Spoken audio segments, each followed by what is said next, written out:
More people may pop in, but we are glad to see you all here for our Lunch and Learn. And many of you have been with us every week and know the drill, but we are recording. And so, but we're recording it in a way that you don't show up, so we're not invading your privacy there. If you have questions during the talk, just put them in the chat. And that's great because you can put them in the chat as soon as you think of them, and then you don't have to hold on to your question until the very end.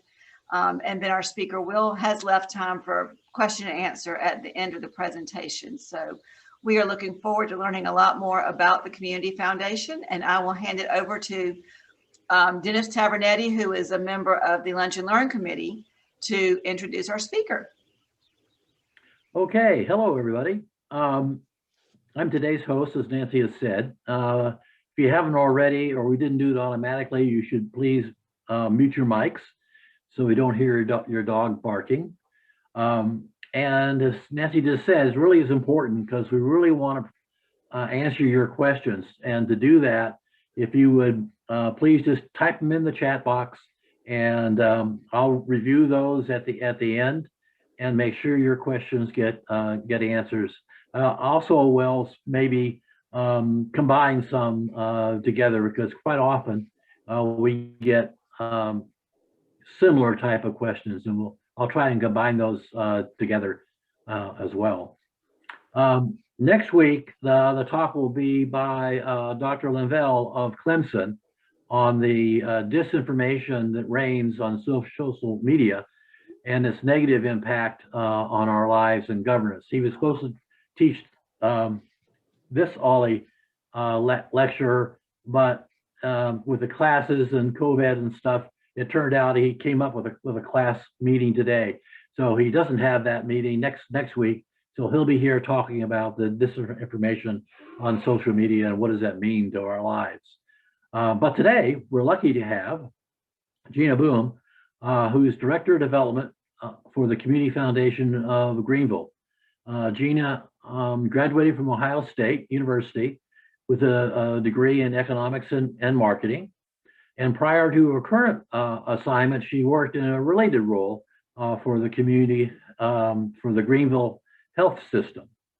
And by mere coincidence, the first community foundation in the US actually began in Ohio in 1914, well before Gina's Ohio college days. And Greenville's began its community foundation much later, about 65 years ago today, to be able to facilitate and fulfill needs of the community that without such an enabling organization, we would never likely meet the community needs as a whole. So without further ado, here is Gina. Thank you, Dennis, for that kind introduction. I'm hoping that everyone can hear me okay. So like Dennis said, I've been at the Community Foundation for about 6 years now. And prior to that, I worked at the health system. So I've worked in philanthropy now for about 15 years. And it's a great field to work in because you truly get to work with people who are incredible.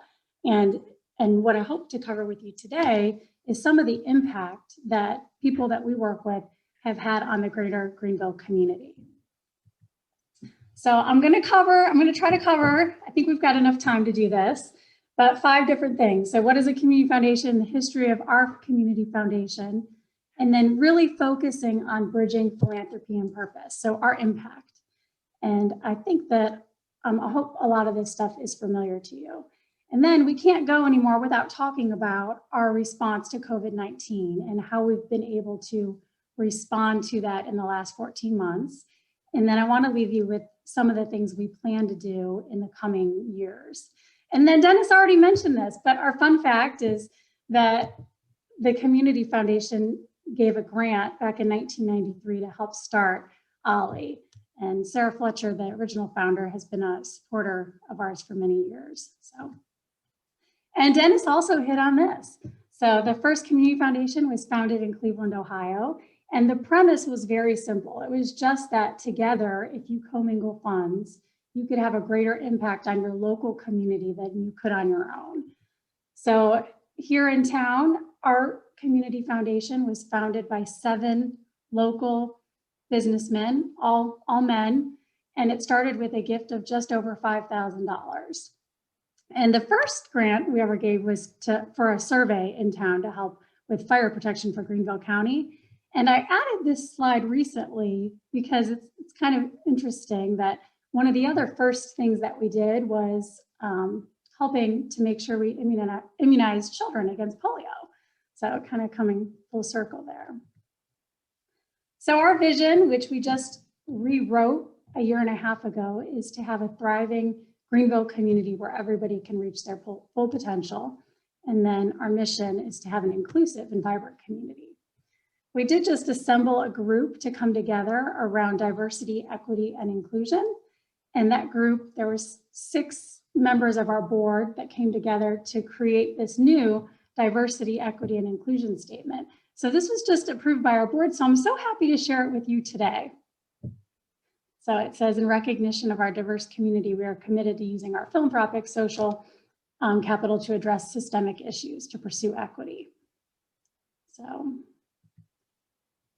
and this is our full board of directors.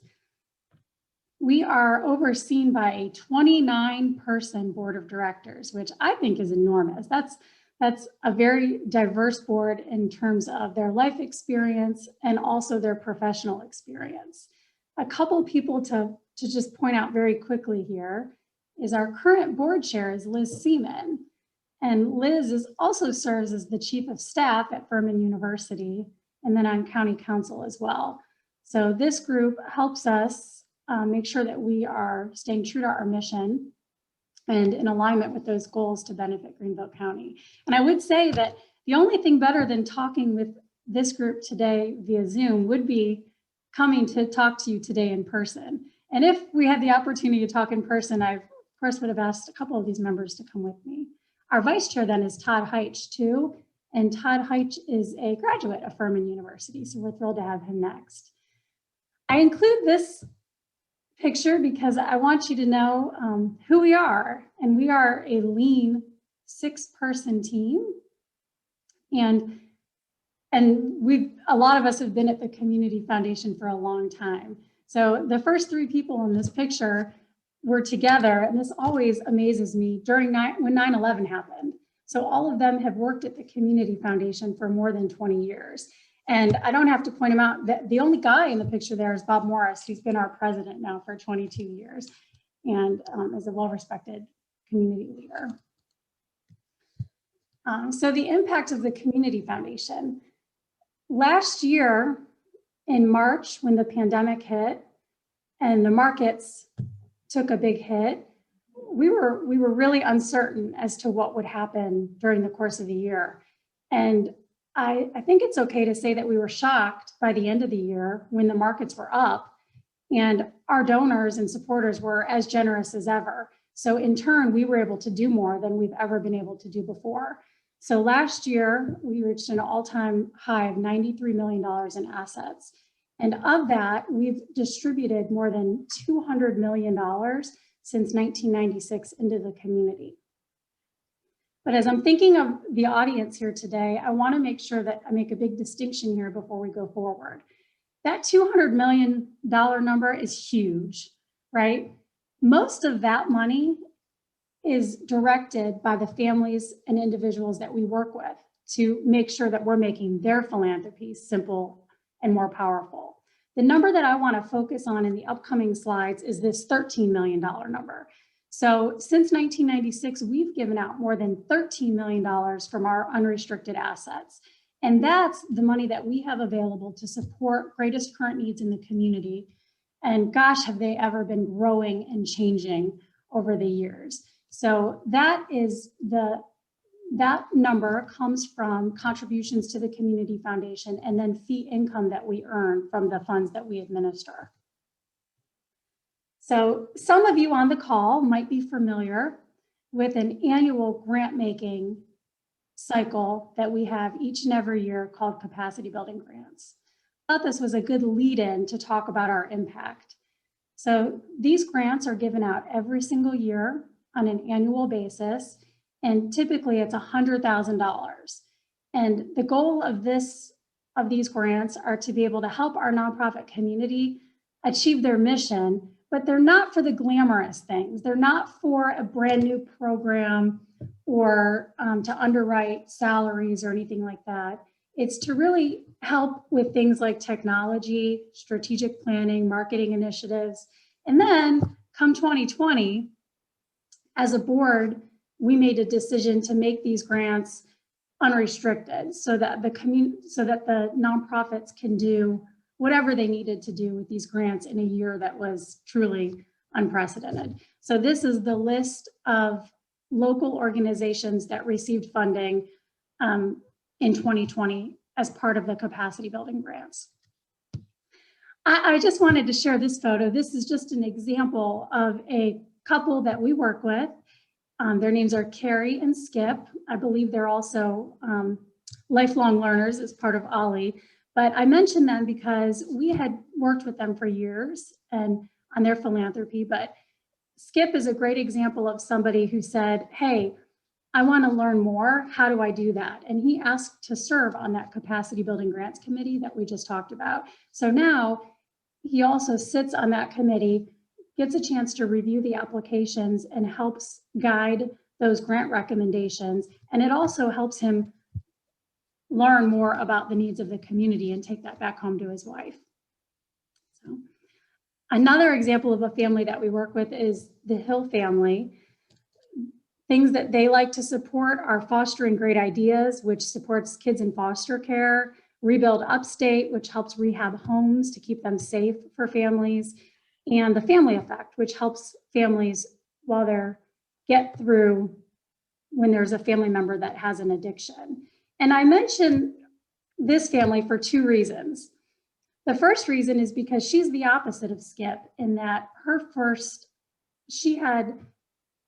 she knew about the community foundation because of her family, but she started serving on a committee and then wanted to get more involved and has continued to grow the ways that she's worked with us, including now serving on our board.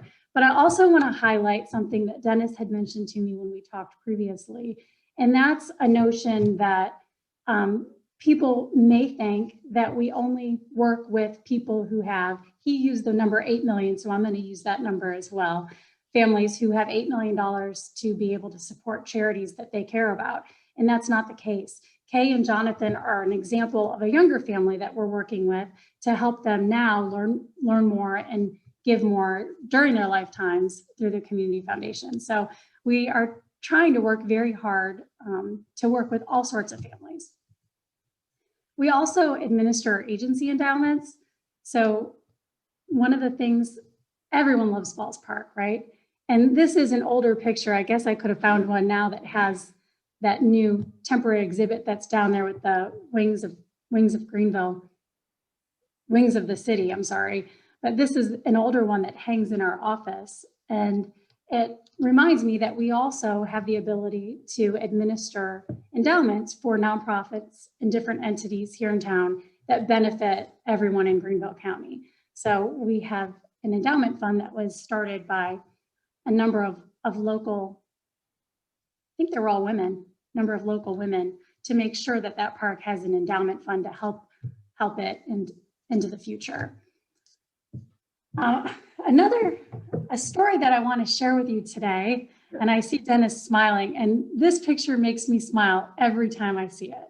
So I hope that some of you have heard the story of Margaret Linder Southern before, but if not, I am so happy to share it with you today. The first reason that this picture makes me smile is because it's the only picture we have of Mrs. Southern.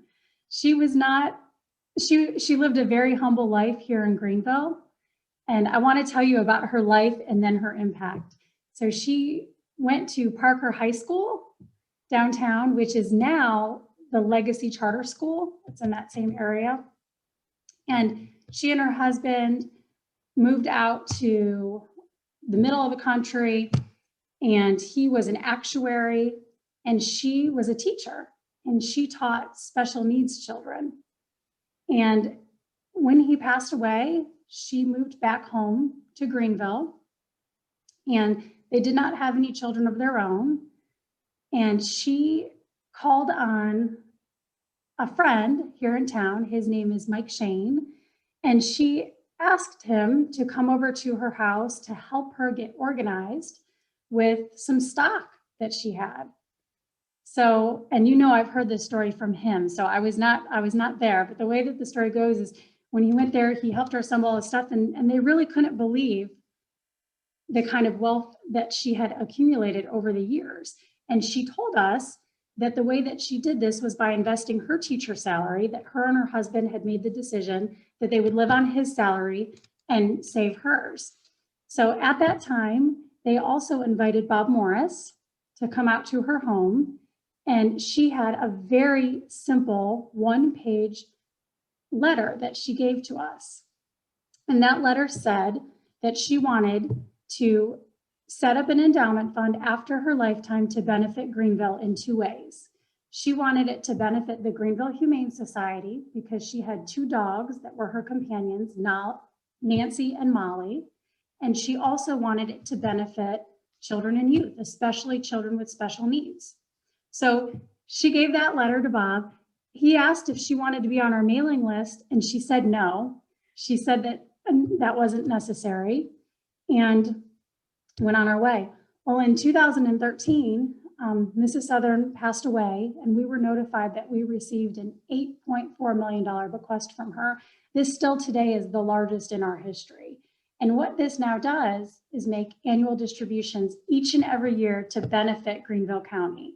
So this is $300,000 a year that goes out to benefit nonprofits in town per her wishes. So you can see the list of organizations that it helped this past year. So including the Meyer Center. Project Hope is a school that helps children with autism. And then I'm sure you're familiar with the Child's Haven and the Children's Museum. So there's a picture of the Children's Museum. Okay, so I also want to mention Gil. So Gil Fontaine was another friend of the foundation, and he cared about education. So per his wishes, we were able to fund a new project that I'm sure some of you are familiar with. It's called OnTrack Greenville.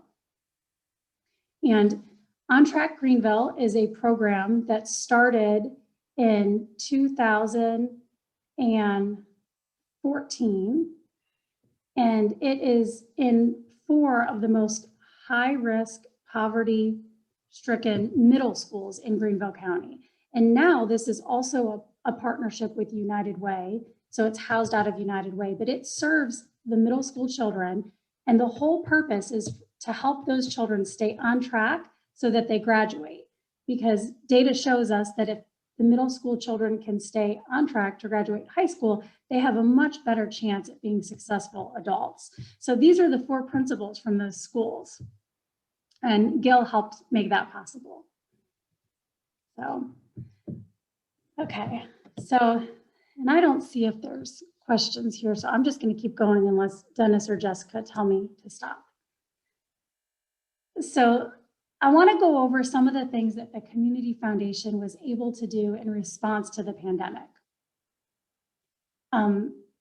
When we got a call on that Friday, the first Friday in March, I believe, maybe it was the second Friday in March, but one of the first needs that came up were that people were afraid that the children who normally get meals while they're in school are no longer going to have those same meals when they are now working in school, doing school virtually from home. So from that phone call, the first thing that we were able to do was partner with the United Way to start the COVID-19 Community Relief Fund. And we were able to make a $100,000 gift to start that.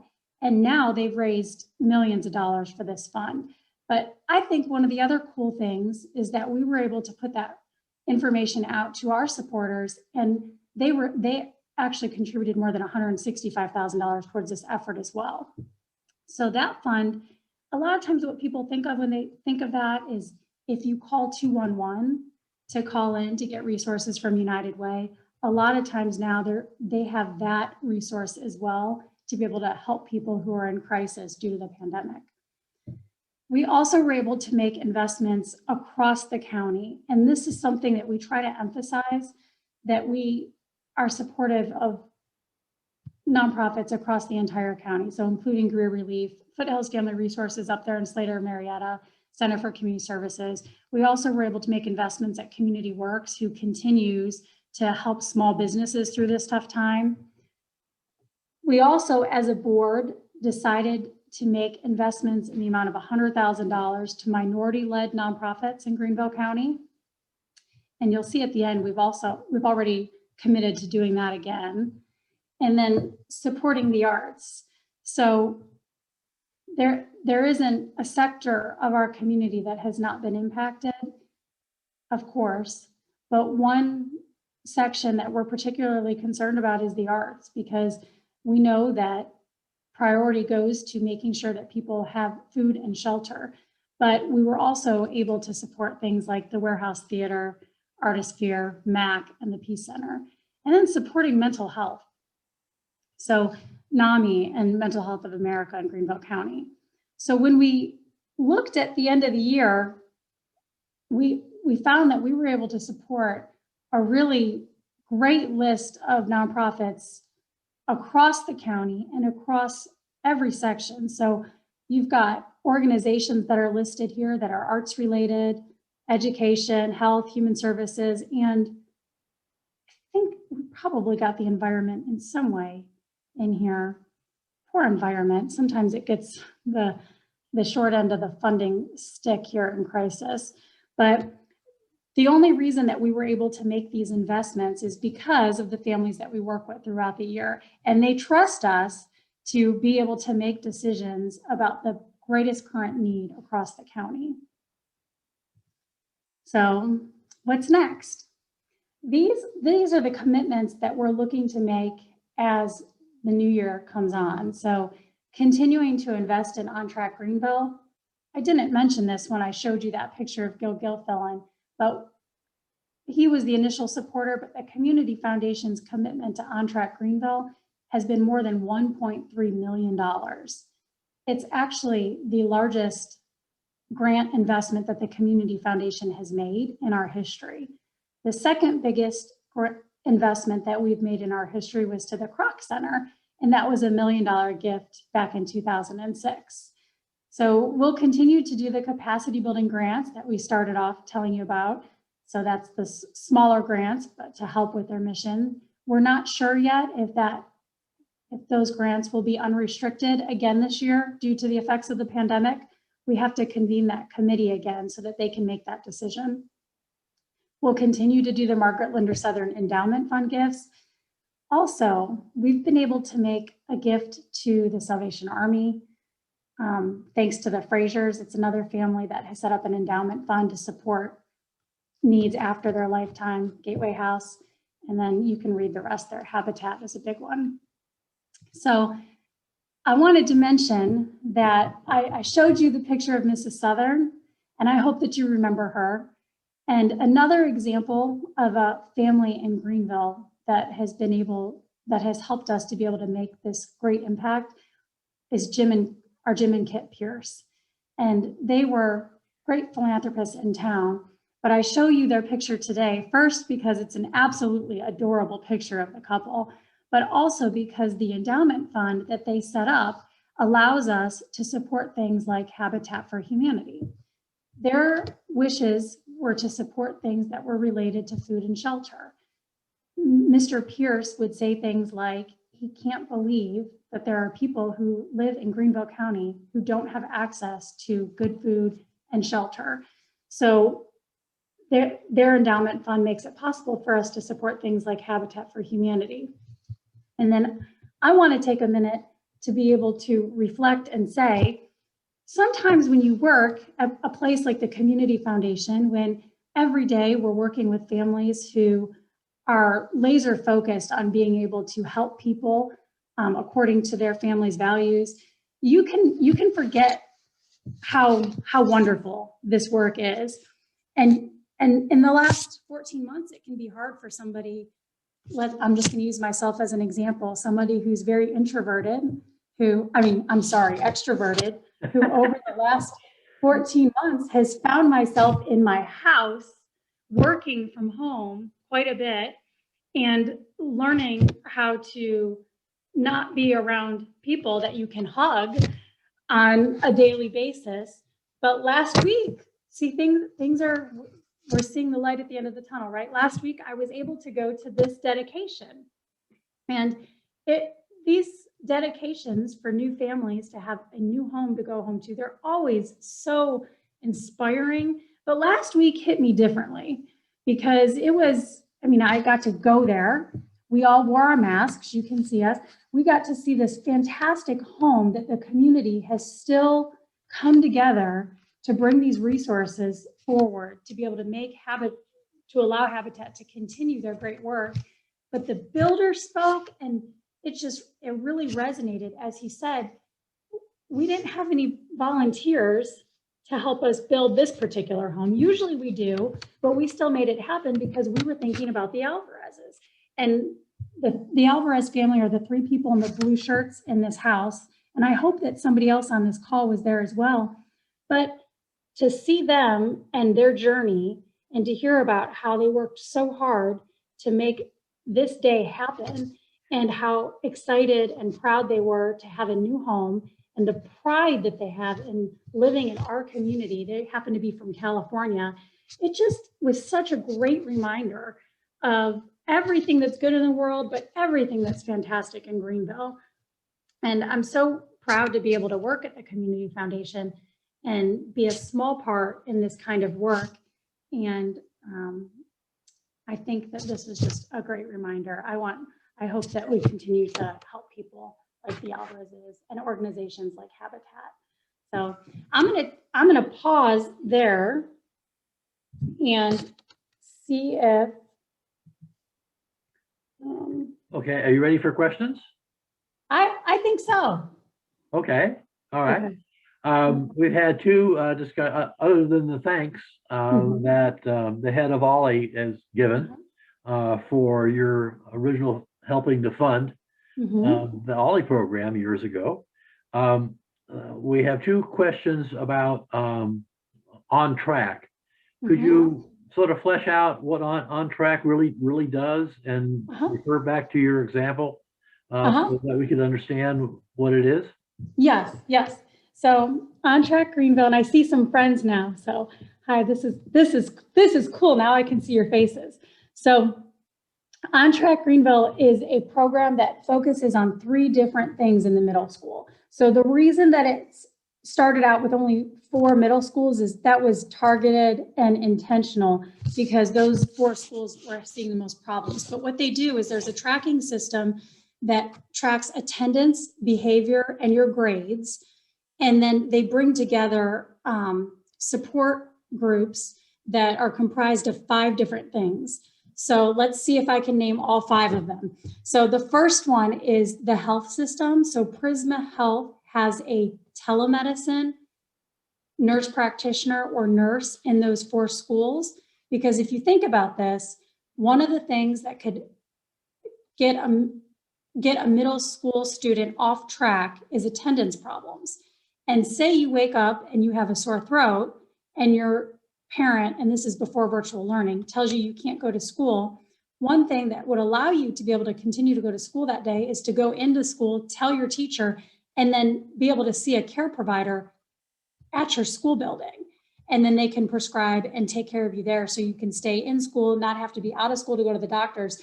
Plus, there's so many transportation and other barriers to getting that student to be able to get the care that they need. So Prisma Health is one of the partners. Another partner is PEP, Public Education Partners, who helps provide different resources for students and teachers in those 4 schools. Another one is a program called BELL, which is helps develop leaders and specifically over a summer program. So they have a summer program that helps reduce the learning loss, which can occur over the summer when students are no longer reading and in courses. And then there's also Communities in Schools, which helps provide students with necessary interventions, whether if they're outside of the scope of seeing a nurse or some of those other things, they can connect them to mental health resources, et cetera. So it's really providing a team of teachers that are deliberately coming together with these different interventions to be able to keep these kids on track to have a better chance of staying in middle school, staying the course, and getting to high school graduation. And we were one of the funders, but United Way now houses the program, but they're working with the Riley Institute at Furman as well to track everything with this program so that they can find out what's working, what's not working, and to expand it beyond those 4 schools as well. I showed you that picture. One of those 4 people in that picture is Dr. Edward Anderson. And Edward Anderson was the principal at Tanglewood. And he was actually hired out of being a principal at Tanglewood to now lead this initiative because they found really good outcomes and they want to stay the course. So, and I can send you more information too if you want, Dennis, but that's a little bit more about it. Okay, thank you. You talked a lot about outflow of funds and money, but you didn't talk at all about your responsibility for investing endowment funds that your organization has been gifted, sometimes years and years ago. So you have those endowment funds that you're looking after. How do you do that? And you mentioned a little bit about the ups and downs of the stock market and what have you, which obviously would impact. But so how do you safeguard and also grow those endowments?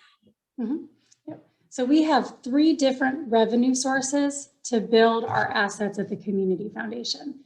So I told you that we have about $93 million, and there's 3 different revenue buckets. The first one are gifts to our annual campaign. So we do ask our supporters each year if they'd like to make a gift. I see Steve and Carol Luck on this call right now, and Bob Howard, and they're supporters of ours. And so that's one way. The second way is fee income. So all of the funds that we administer, we have about 250 funds. We earn a 1% fee on those funds. So that's another source of income. And then lastly, bequests. So people who leave us bequests in their estate plan to benefit the community. So whether they're, and we call those legacy society members, and some of them leave us very specific instructions, and some of them leave it to us unrestricted. So I've shared a couple of examples. Mrs. Southern left us 2 specific instructions. Mr. Gil Fontaine left it more unrestricted. And we're working with people every day that are in their 40s, 50s, 60s, 70s to set up their estate plans for after their lifetime. And it's, Dennis, it is so different based on every single couple that we work with, because some people come to us and they only want to set it up as an endowment because they want that money to be protected and they want that fund to serve the community in perpetuity. And then we have other couples who come to us and their specific instructions are for us to spend down that money in a given time period, whether it's 1 year or 10 years. And we have people who want us to only support the arts with the money that they leave to the Community Foundation. And then we have other people who say, you know, just do as you see fit. And I'm thinking of one couple who they're worried about systemic issues and systemic racism, and their purpose for setting up a fund with us now, they were very broad in what they want to accomplish, but are very specific in what they want to accomplish, but they were broad because they said, we could have never imagined how things are so different now than they were 30 years ago. So how are we supposed to know what's needed 10 and in the future? So they gave us what they wanted to do, but not who to support to help make that happen. And then the second part of your question was about the investment. So we work with an investment advisor with Alex Brown, Raymond James, and we have for years. And he is our professional money manager for these assets. of course, we have a fiduciary responsibility to the donors that we work with, and we're very conservative in our approach. So our portfolio is comprised of stocks, bonds, alternative investments, and that investment, those investments are also overseen by our Finance and Investment Committee, which is a group of, most of them are board members, some of them are not, but it's chaired by Doug Kroski. And Doug Kroski is a former bond portfolio manager from Liberty Life Insurance. And he started volunteering with us in the year 2000 and continues to be our chair on that committee. And then there's an assortment of other CPAs and investment managers on that committee. So at the end of 2020, our portfolio was up almost 10%. It was 9.6 something percent. And then at the end of March for that quarter, we were up just over 12%. So we're very conservative, but it's very important that our money is managed in a way that it allows it to grow so that we continue to have more resources. I wasn't here in 2008, but there's not many investment meetings that we go to that people don't bring up, you know, the what ifs and the risk associated. So, I mean, I know there's plenty more. I just referred to 2008. You can see, you know, I graduated school in 2005, and, you know, our portfolio is set up to make sure that it's going to be able to withstand whatever the market does. And gosh knows, we didn't know what to expect last year. So that was a great example. Another question is,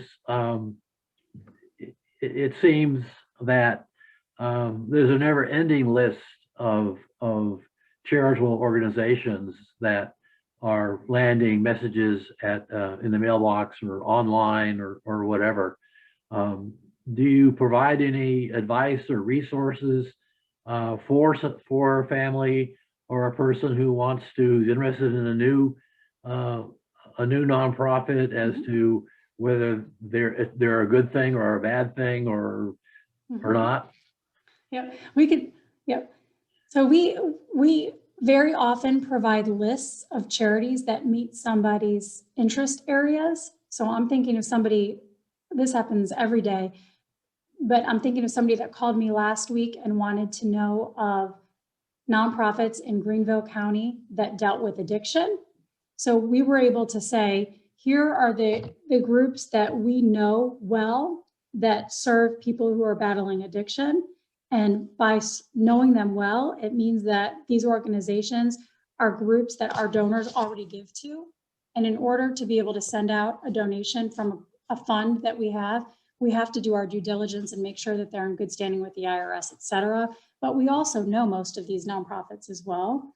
And a lot of them have also gone through the grant application process by applying for different grants that we offer. So we also have their 990s and their budgets and that kind of information on file as well.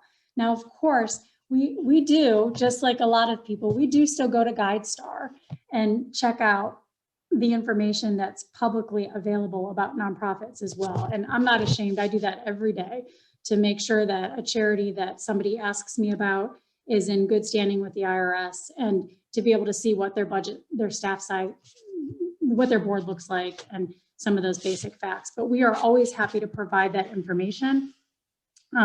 We don't have like a website to go to look for that, but we're always happy to help people come up with lists for things that they're interested in. Let's go back to the building grants. By title, some folks, including me, was, when you say building grants, I thought of a structure, and obviously you're not talking about buildings, you're talking about building something that doesn't exist or building something that does. And those are generally speaking, what, smaller nonprofits that are finding their way or just starting out or starting a new approach. And then you're acting as a sort of a clearinghouse or directing or giving them a push or, well, maybe Ollie was one of those at first start. So the capacity building grants, I'm going to tell Bob that you mentioned that, because we used to call them community enrichment grants. And then our sector started calling things capacity building when they were helping people work towards a mission. So maybe it's another time for a refresh in that name. But they do go towards nonprofits of any size and that have been around for a short or long period of time. And I use the word smaller, which shame on me, but they're gifts of between 5 and 20,000. So I said smaller, and I hope that they're significant in their impact, but they're not for a new program. We don't need a program budget of something that you're trying to do with new staff to be able to tackle a new problem. We want to help you. So like an example, if you go past the Warehouse Theater, Dennis, you know that Keystone sign now that they have outside, the Community Foundation helped fund that because they told us that one of their barriers was that people did not know they were there. So they wrote up their grant application and said that that would help them achieve their mission to have a sign. And so we helped them fund that. Probably the #1 request for capacity building is technology. Do you know how many requests we get for laptops because a nonprofit is working on 3 desktops or old desktops and they need the ability to bring a laptop with them to different meetings and nowadays to work virtually? So funding things like technology related things, strategic planning, we all know that that's very important, but if you're looking at a nonprofit budget and you want to be able to help the people that you serve, that might get slashed out of your budget. Well, the capacity building grants help fund strategic planning for nonprofits as well. So, Dennis, I did think of something else that I should have mentioned that I failed to mention, if I may say that. Or Rita? I lost my chat window to see if there's more questions. Oh, I can look, but Dennis, I thought of something. Oh, please explain what Greenville. Yep, thank you. Yep. Oh, Nancy. Yep. So I was thinking one thing I should have mentioned might have been about Greenville Women Giving, and typically I do, but it's when you're talking about that $13 million of assets that the Community Foundation is able to give out, a huge part of that has been a group called Greenville Women Giving. Dennis, do you know about that group? Yes, Okay. Somewhat. Okay. I thought it was interesting from, I don't know, it's been around, what, 3 or 4 years maybe? Well, we just celebrated, we're going to be a Sweet 16 next year. Goodness. Well, so it just I guess got highlighted in my brain anyway. No, that's okay. But 3 or 4 years ago, and I thought it was interesting because society continues to focus on the male as being the provider, and so I thought it was a neat idea. What I thought was 3 or 4 years ago, that hey, women have a voice, and we're not going to ask men to participate in this. We're going to do it ourselves. And I said, gee, to myself, wonder how that'll work out. What will they choose? Supporting baby carriages, or so that's facetious, but I was interested in tracking, which I didn't do, what areas of interest they supported. And I think I saw something that surprised me that was rather broad.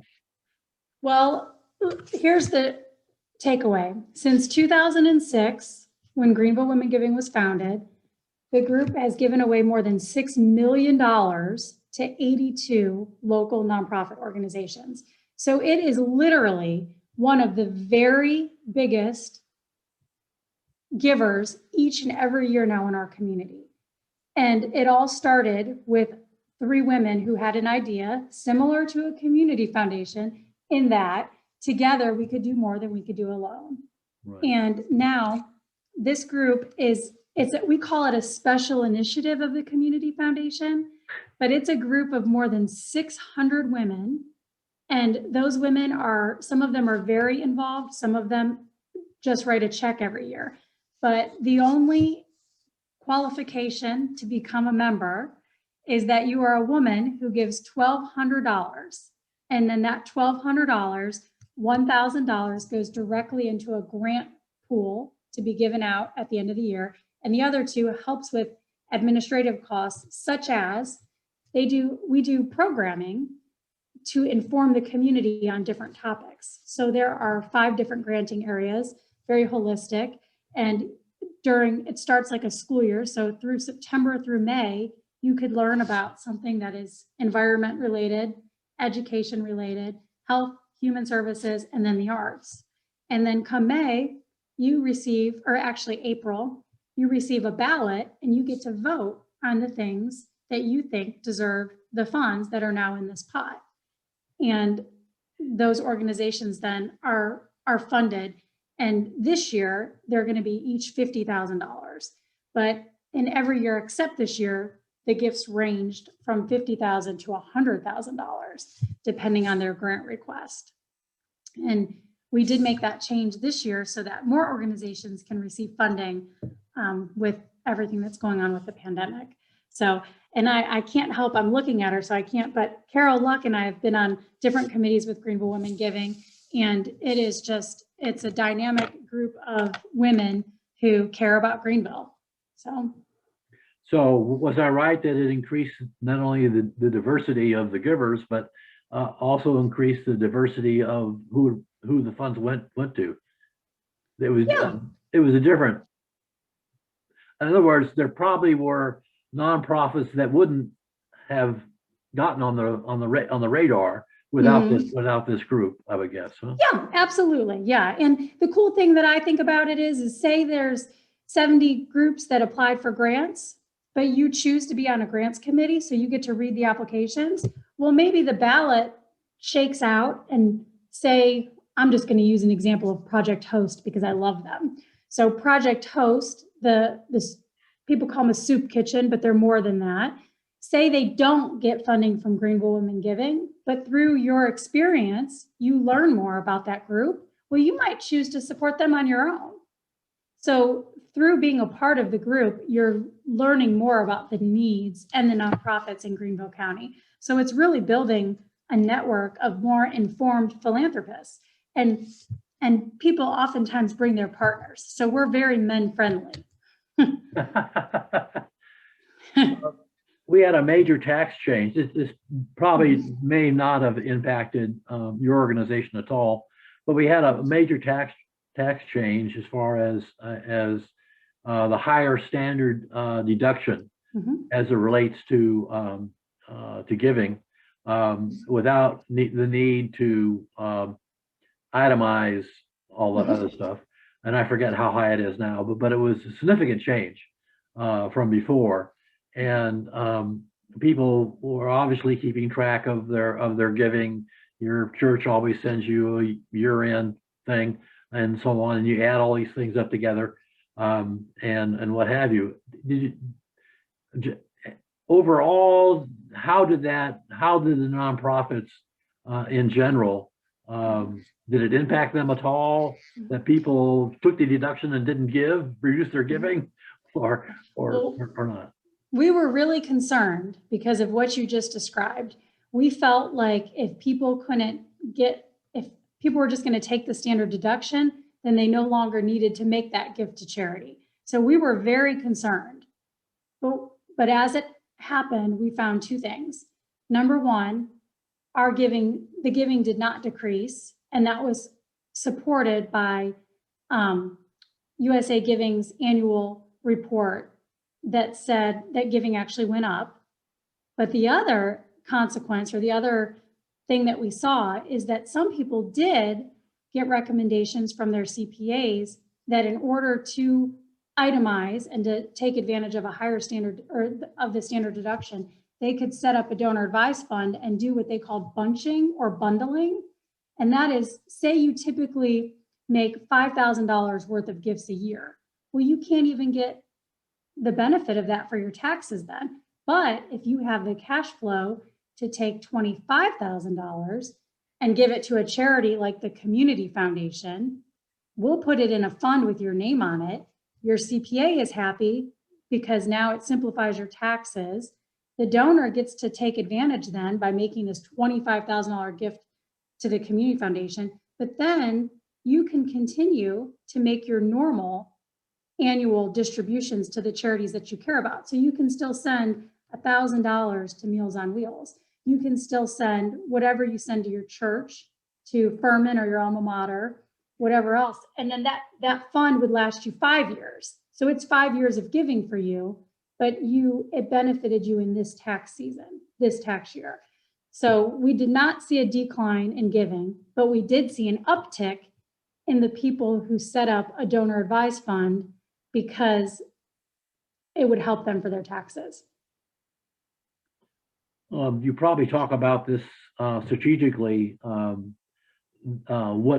What needs have you just discovered or thinking about or whatever that aren't being addressed from a functional standpoint group? We hear a lot about affordable housing, for example.